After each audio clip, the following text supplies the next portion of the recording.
دیکھیں جی، بات اس طرح سے ہے کہ لاسٹ جتنے بھی سال 1947 سے لے کے 2018 تک بہت ساری گورنمنٹس آئیں، بلکہ دو چار ہی ایسی تنظیمیں تھیں، دو چار ایسی پارٹیاں تھیں جن کی گورنمنٹ آئی ہے اور وہی رول کرتے رہے ہیں۔ اب مجھے یہ بتائیں کہ خزانہ خالی ہمیں ملا ہے، ملک بالکل خسارے میں جا رہا تھا، گردشی قرضے جو ہیں وہ شدید ترین ہو گئے تھے، ان کی ریشو بڑھ کے پرسنٹیج بہت زیادہ اوپر چلی گئی تھی۔ اب جس وقت آپ کو بالکل ہر چیز ایمپٹی اور تباہ و برباد اور بدحال ملے گی تو اس کو تھوڑا سا سیٹل ہونے میں ٹائم تو لگے گا۔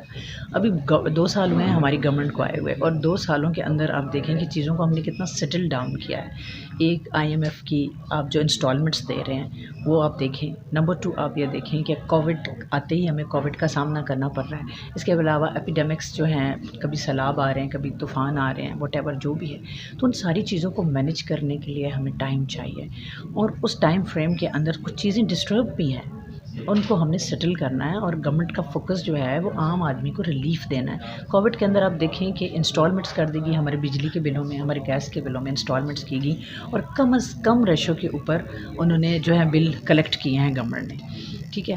اب آپ مجھے ایک بات بتائیں کہ ایک چیز جو گورنمنٹ کے پاس خزانہ خالی ملے گا، ملکی معیشت بالکل تباہ و برباد آپ کو ملے گی، تو اس کو سیٹل ہونے میں تھوڑا ٹائم تو لگے گا نا، اس کو آپ تھوڑا سپیس دیں۔ اب جو وزیر اعظم صاحب نے ایک انیشیٹو لیا ہے کہ ٹائیگر ٹاسک فورس جو انہوں نے بنائی ہے، اور ہماری جو ٹائیگر فورس ہے اس کو انہوں نے کہا ہے کہ آپ لوگ جگہ جگہ پہ جا کے معلوم کریں اور پتہ کریں کہ یہ جو کچھ بھی ہو رہا ہے یہ کس طرح ہو رہا ہے، ذخیرہ اندوزی ہو رہی ہے، چینی کی ذخیرہ اندوزی، آٹے کی ذخیرہ اندوزی، یہ کون کر رہا ہے؟ یہ PTI خود تو نہیں کر رہی نا، کیونکہ ہم خود گورنمنٹ میں ہیں، اور گورنمنٹ میں رہ کے گورنمنٹ کے لوگ کس طرح سے اس طرح ذخیرہ اندوزی یہ کر سکتے ہیں، یا گورنمنٹ کو کس طرح سے وہ تباہی کی طرف لے کے جا سکتے ہیں؟ یہ سب وہ لوگ کر رہے ہیں جو خان صاحب کو پرائم منسٹر نہیں دیکھنا چاہتے، یہ وہ لوگ کر رہے ہیں جو پاکستان کو ترقی کرتا نہیں دیکھنا چاہتے، یہ وہ لوگ کر رہے ہیں جو پاکستان کی عوام کو انڈیپینڈنٹ ہونا نہیں دیکھنا چاہتے۔ تو ان لوگوں کے لیے انشاءاللہ جو پروگرامز بنائے ہیں خان صاحب نے، یا جو پالیسیز مرتب کی ہیں، انشاءاللہ ود ویری سون آپ دیکھیں گے کہ بڑی ہیلدی چینجز آئیں گی اور بڑے اچھے نتائج اس کے برآمد ہوں گے۔ تھوڑا سا ٹائم، تھوڑا سا اسپیس ہمیں چاہیے، خان صاحب کو چاہیے کہ وہ اس چیزوں کو فارمیٹ کر لیں، ان کی لائن اور لینتھ ٹھیک کر لیں، اس کے بعد انشاءاللہ آہستہ آہستہ ساری چیزیں جو ہیں وہ اسٹریم لائن ہونے کے ساتھ ساتھ سیٹل ڈاؤن بھی ہو جائیں گی۔ 2.5-3 سال آپ کی گورنمنٹ کو ہو گئے ہیں، اور اس وقت تمام جماعتوں کا ایک پلیٹ فارم نکل آیا ہے، کراچی میں جلسہ کیا ہے، گجرانوالہ میں کیا ہے، کوٹہ میں کیا ہے، تو آپ کیا سمجھتی ہیں کہ اب آپ کی گورنمنٹ کی پالیسی نہ ٹھیک تھی اس وجہ سے یہ لوگ نکلے ہیں؟ کیا یہ اس وقت وہی جس طرح ہمارے پاکستان میں پرانا کلچر چل رہا ہے ابھی بھی وہی چل رہا ہے کہ 2.5-3 سال ابھی پورے نہیں ہوئے آپ کی پارٹی کو، تو یہ آپ جو مخالف اپوزیشن جماعتیں ہیں وہ نکل آئی ہیں کہ گورنمنٹ ناکام ہو گئی عوام کو ریلیف دینے میں؟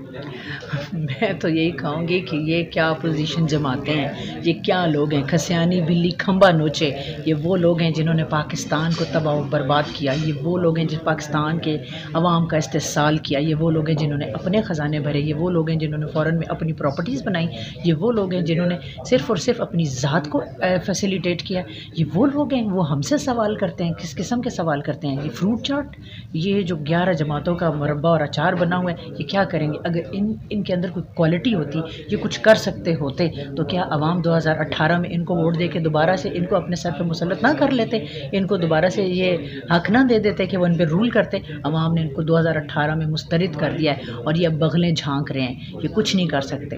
اب وہی بات ہے کہ ادھا تتر ادھا بٹیر، یہ آدھے جو ہے پیپلز پارٹی والے اور آدھے نون والے، اور باقی یہ جو فروٹ چاٹ بنی ہوئی ہے، یہ کچھ نہیں کر سکتے۔ اگر انہوں نے کچھ ڈیلیور کرنا ہوتا تو ان 35-40 سالوں میں یہ ڈیلیور کر دیتے، یہ بتاتے۔ ایک ہاسپٹل ملک کے اندر انہوں نے نہیں بنایا، کوئی انہوں نے ڈیولپمنٹ کا کام نہیں کیا۔ میں خود سندھ کے اندر، خود ابھی پچھلے ایک پورا ویک سندھ کے اندر گزار کے آئی ہوں، مٹھی مٹیاری، اور آپ دیکھ لیں کہ سندھ کے جو مضافاتی علاقے ہیں، بدین کے اندر آپ دیکھ لیں، گھر کے اندر دیکھ لیں، وہاں پہ پینے کا پانی میسر نہیں ہے، پینے کا پانی آپ خود دیکھتے ہیں کہ 60 سے لے کے 2020 تک پیپلز پارٹی کی گورنمنٹ ہے، وہاں پر ہمیشہ پیپلز پارٹی وہ بھٹو زندہ ہے کہ نعرے لگاتی ہے، اور پھر وہ کہتے ہیں کہ سندھی ٹوپی کھپے، وہاں کیا ہے 23 گھنٹے وہاں لوگوں کے پاس لائٹ اویلیبل نہیں ہے، لوگوں کے پاس بیسک فیسلٹیز نہیں ہیں، وہاں پر لوگ بوند بوند کو ترس رہے ہیں وہاں. مجھے خود لٹرلی جب میں نے وہاں گاڑی روکی تو لوگ ہاتھ باندھ کے آگے کہ خدا کے لیے ادھی ہمارے لیے پانی کا بندوبست کرو، ادھی ہمارے گھر 3 دن سے لائٹ نہیں ہے، ہم لوگ برے حالات میں یہاں کر. میں نے کہا آپ نے کس کو ووٹ دیا؟ پیپلز پارٹی کو ووٹ دیا. تو پیپلز پارٹی جب اپنے علاقے سندھ میں کچھ نہیں ڈیلیور کر سکی تو آل اوور دا کنٹری وہ کیا ڈیلیور کریں گے؟ ایک اپنے گھر کو نہیں سنبھال سکتے، وہ دوسرے گھر کو کیا سنبھالیں گے؟ لہٰذا میں ان کے لیے یہی کہنا چاہوں گی کہ وہ جتنے مرضی ڈھول پیٹ لیں، وہ جتنی مرضی کوششیں کر لیں، وہ جتنے مرضی آپس میں اتحاد بنا لیں، لیکن کچھ نہیں کر سکتے. اگر انہوں نے کچھ ڈیلیور کرنا ہوتا تو ان 40 سالوں میں وہ ڈیلیور کر چکے ہوتے. وزیر اعظم عمران خان صاحب نے کہا تھا کہ جب میں گورنمنٹ میں آؤں گا تو ملک کی سطح پر کرپشن اور پولیس سسٹم کو اور پٹواری سسٹم کو بہتر کروں گا. 2.5-3 سال میں ابھی تک کیا سمجھتی ہیں کہ کتنا ایک سسٹم عمران خان صاحب نے اپنی گورنمنٹ نے اس چیز کو بہتر کیا ہے؟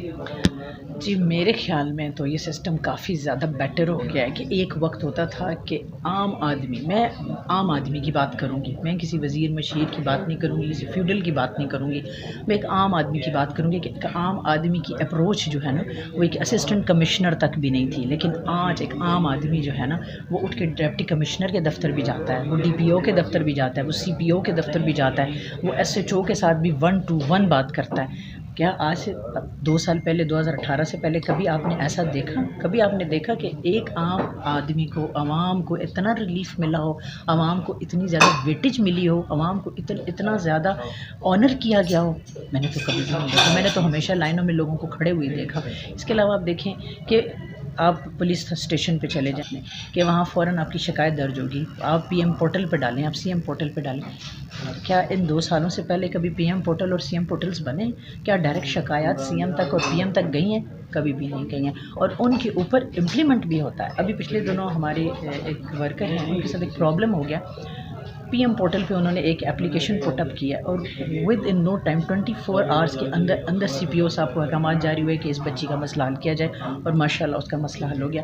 آج سے پہلے کبھی ایسا ہوا؟ تو یہ پی ٹی آئی گورنمنٹ، یہ خان صاحب کی ہیلدی پالیسیز، یہ وہ خان صاحب کا ویژن ہے، یہ خان صاحب کا محبت ہے اپنی عوام کے ساتھ، اپنی ملک اور قوم کے ساتھ، کہ انہوں نے اداروں کے ساتھ عوام کو انٹریکٹ کر کے جو ہے نا عوام کو آزادی دی ہے، اداروں کی آزادی دی ہے تاکہ وہ اپنے کام کو بہتر سے بہتر طور پر کر سکیں.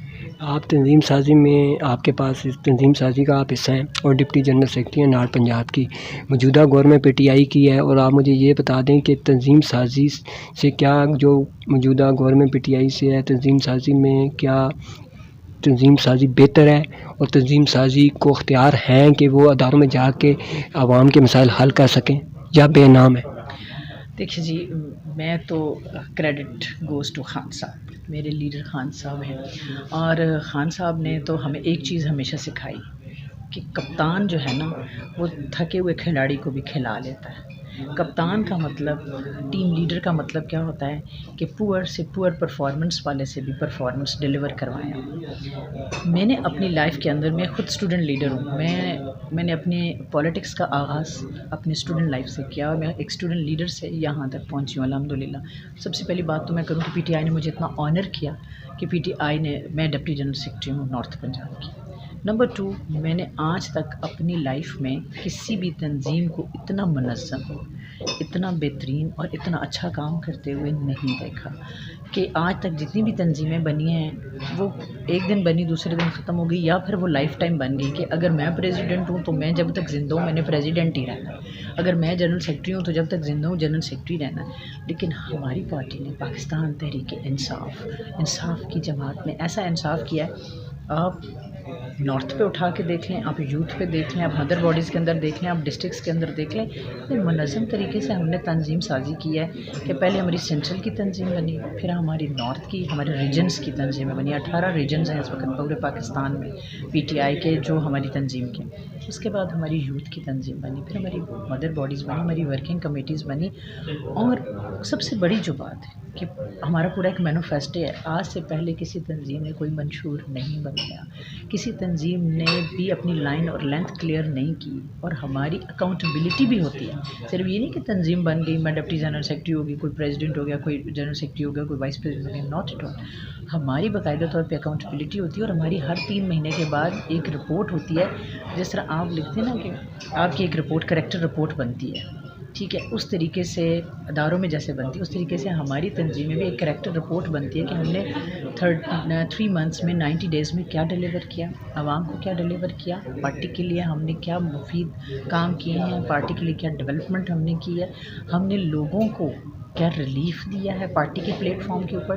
اور اگر کوئی بندہ میرے سمیت کوئی بندہ بھی اس کے اندر اپنے آپ کو ڈیلیور نہیں کر سکا یا سکسیس نہیں لے سکا یا اس کے خلاف کسی قسم کا کوئی چارج ہے، تو پارٹی کو جو ہے اس کا خلاف ایکشن لے گی اور باقاعدہ طور پہ اس کی اکاؤنٹیبلٹی ہوگی. نارتھ پنجاب کی آپ ڈپٹی جنرل سیکرٹری ہیں، بلکہ کچھ لوگ کہتے ہیں ضلعی سطح پر پرانے لوگوں کو اور بڑی ایج کے لوگوں کو عہدوں سے نوازا جا رہا ہے، ینگ لوگوں کو پھر ایک دفعہ نظر انداز کیا جا رہا ہے. یہ بات کہاں تک ٹھیک ہے؟ ایسی بات نہیں ہے. دیکھیے، پرانے لوگ ہمارے تجربہ کار لوگ ہیں، اور وہ لوگ ہیں جو ہمیشہ ہمارے ساتھ چلتے آئے ہیں. یوتھ کو ہم نے کوئی نگلیکٹ نہیں کیا، اور یوتھ کی تنظیم ہماری بڑی اسٹرانگ تنظیم ہے. اور یوتھ تو ایک بات ہے، کنفرم بات ہے کہ یوتھ تو ہماری ریڑھ کی ہڈی ہے، ہماری بیک بون ہے. ہم تو ڈپینڈ کرتے ہیں اپنی یوتھ کے اوپر. تو ایسا کچھ بھی نہیں ہے، کسی کو نگلیکٹ نہیں کیا گیا. ہاں، یہ بات ضرور میں کہنا چاہوں گی کہ ان لوگوں کو عہدے دیے گئے ہیں جو اس کے قابل تھے، جو کام کر سکتے تھے. سفارش کسی کی نہیں سنی گئی، نہ سفارش سنی گئی ہے، نہ کسی کو کوئی فیور دیا گیا ہے.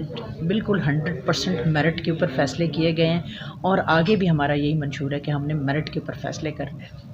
پی ٹی آئی کو کہا جاتا ہے کہ یوتھ کی جماعت ہے، تو آپ کیا کہتے ہیں کہ گورنمنٹ آئی ہے، پی ٹی آئی کی 2.5-3 سال ہو گئے ہیں، کیا پی ٹی آئی کی یوتھ ابھی بھی پی ٹی آئی کی یوتھ ہے کہ نہیں؟ بالکل پی ٹی آئی کی یوتھ ہے. اور جیسے کہ میں نے آپ کو پہلے کہا کہ یوتھ تو ہماری بیک بون ہے. ہم تو ڈپینڈ اپنی یوتھ پہ کرتے ہیں اللہ کے بعد، اور ہم اپنی یوتھ کو ساتھ لے کے چلتے ہیں، اور یوتھ کو ساتھ لے کے چلیں گے. اور یوتھ کا جو ویژن ہے، یوتھ کی جو آنیسٹی ہے، یوتھ کا جو کریج ہے، یوتھ کا جو کانفیڈنس ہے، اس پہ مجھے فخر ہے. السادات فیملی سے آپ کا تعلق ہے، خواتین کو سیاست میں آنا بڑا مشکل ہوتا ہے، تو آپ بھی سیاست میں آئی ہیں، کیا اس طرح کا معاملہ ہوا کوئی اس طرح کے؟ نہیں جی، میں پالیٹکس میں ہوں، اور مجھ سے پہلے تو میری فیملی میں کوئی بندہ بھی پالیٹکس میں باقاعدہ طور پہ انوالو نہیں ہوا. میں نے 2005 میں اپنا ایک الیکشن لڑا تھا ڈسٹرکٹ کونسل کا، اور اس کو میں نے ون کیا تھا. 4 سال میں ایز اے ڈسٹرکٹ ممبر رہی ہوں ڈسٹرکٹ کے اوپر. اس کے بعد آہستہ آہستہ یہ سفر آگے کی طرف چلتا رہا، اور پی ٹی آئی کو میں نے جوائن کیا ہے 2007 میں. 13 برس ہو گئے ہیں مجھے پی ٹی آئی کے ساتھ کام کرتے ہوئے، اور میں ہمیشہ پی ٹی آئی کے ساتھ کام کر کے اپنے آپ کو بہت کمفرٹیبل فیل کرتی ہوں، اور ایک ذہنی طور پر ایک آزاد ہوں. میرے پہ کسی کا کوئی پریشر نہیں ہے، میرے لیے کوئی یہ نہیں ہے کہ میں نے کسی کے آرڈر کے مطابق نہیں چلنا. اور پی ٹی آئی واقعی ایک انصاف کی جماعت ہے، اور میں نے خان صاحب کے ویژن کو مد نظر رکھتے ہوئے خان صاحب کو اس کے ہم ساتھ چلے ہیں، ان کی پارٹی کا ہم حصہ بنے ہیں. اور میری تو یہ دعا ہے کہ جب تک سورج چاند رہے گا، خان تیرا نام رہے گا، کہ خان صاحب کو ہم اگلے 5 سال میں بھی پرائم منسٹر دیکھنا چاہتے ہیں. آپ نے بتایا کہ میں بالکل ناڈر ہوں، اور آپ کے کام سے یہ ظاہر ہوتا ہے کہ آپ نے عوام کی خدمت کے لیے ایک بڑا رکھا ہوا ہے. تو آپ بتائیں کہ کیا آپ نے اپنی مقصد سیاسی سسٹم پر لوگ جو آتے ہیں تو ان کو ایم این اے اور ایم پی کی ایک لالچ ہوتی ہے، تو آپ کو بھی اس طرح کا ہے یا نہیں؟ آپ اپنی خدمت حلق کو جس طرح کر رہی ہیں اس طرح پورا کرتی رہیں گی؟ دیکھیے، بات یہ ہے کہ میں کسی لالچ کے تحت میں نے پارٹی کو جوائن نہیں کیا، اور نہ میں کسی لالچ کے تحت آگے بڑھ رہی ہوں، نہ میں کسی لالچ کی بیس کے اوپر کوئی کام کر رہی ہوں. میرا مقصد صرف اور صرف اپنی عوام کی ریلیف کے لیے کام کرنا ہے. میں ہمیشہ بہت ڈیووٹیڈ ہو کے کام کرتی ہوں، اور میں ڈیووٹیڈ ہی رہنا چاہتی ہوں. میں یہ ڈیلیور کرنا چاہتی ہوں کہ خان صاحب کی جماعت جو ہے وہ ایک نیٹ اینڈ کلین جماعت ہے، وہ لوگوں کی ریلیف کی جماعت ہے، وہ عوام سے محبت کی جماعت ہے، وہ پاکستان کے استحکام اور سالمیت کی جماعت ہے. اور اگر پارٹی نے موقع دیا، اور پارٹی نے اگر مجھے نامینیٹ کیا، depend upon the party decision. Party نے اگر ڈیسیژن لیا اور مجھے نامینیٹ کیا تو ایسی بات نہیں کہ انشاءاللہ میں اس کے لیے بھی کانٹیسٹ کروں گی. لیکن اگر پارٹی نے مجھے یہ چانس نہ دیا اور پارٹی کے ڈیسیژن میں میرا نام نہ ہوا تو میں اس بندے کو ضرور سپورٹ کروں گی جس کو پارٹی سپورٹ کرے گی. سمیرہ رضا صاحب ہمارے ساتھ تھیں اور انہوں نے آج پارٹی کی کارکردگی پر بھی بات کی اور سب سے مین چیز یہ ہے کہ انہوں نے تنظیم سازی پہ بھی بات کی اور اچھا لگا. نیکسٹ ٹائم انشاءاللہ تعالیٰ پھر کسی مہمان کے ساتھ ہم دیسی ٹی وی کے ساتھ ہوں گے. خدا حافظ.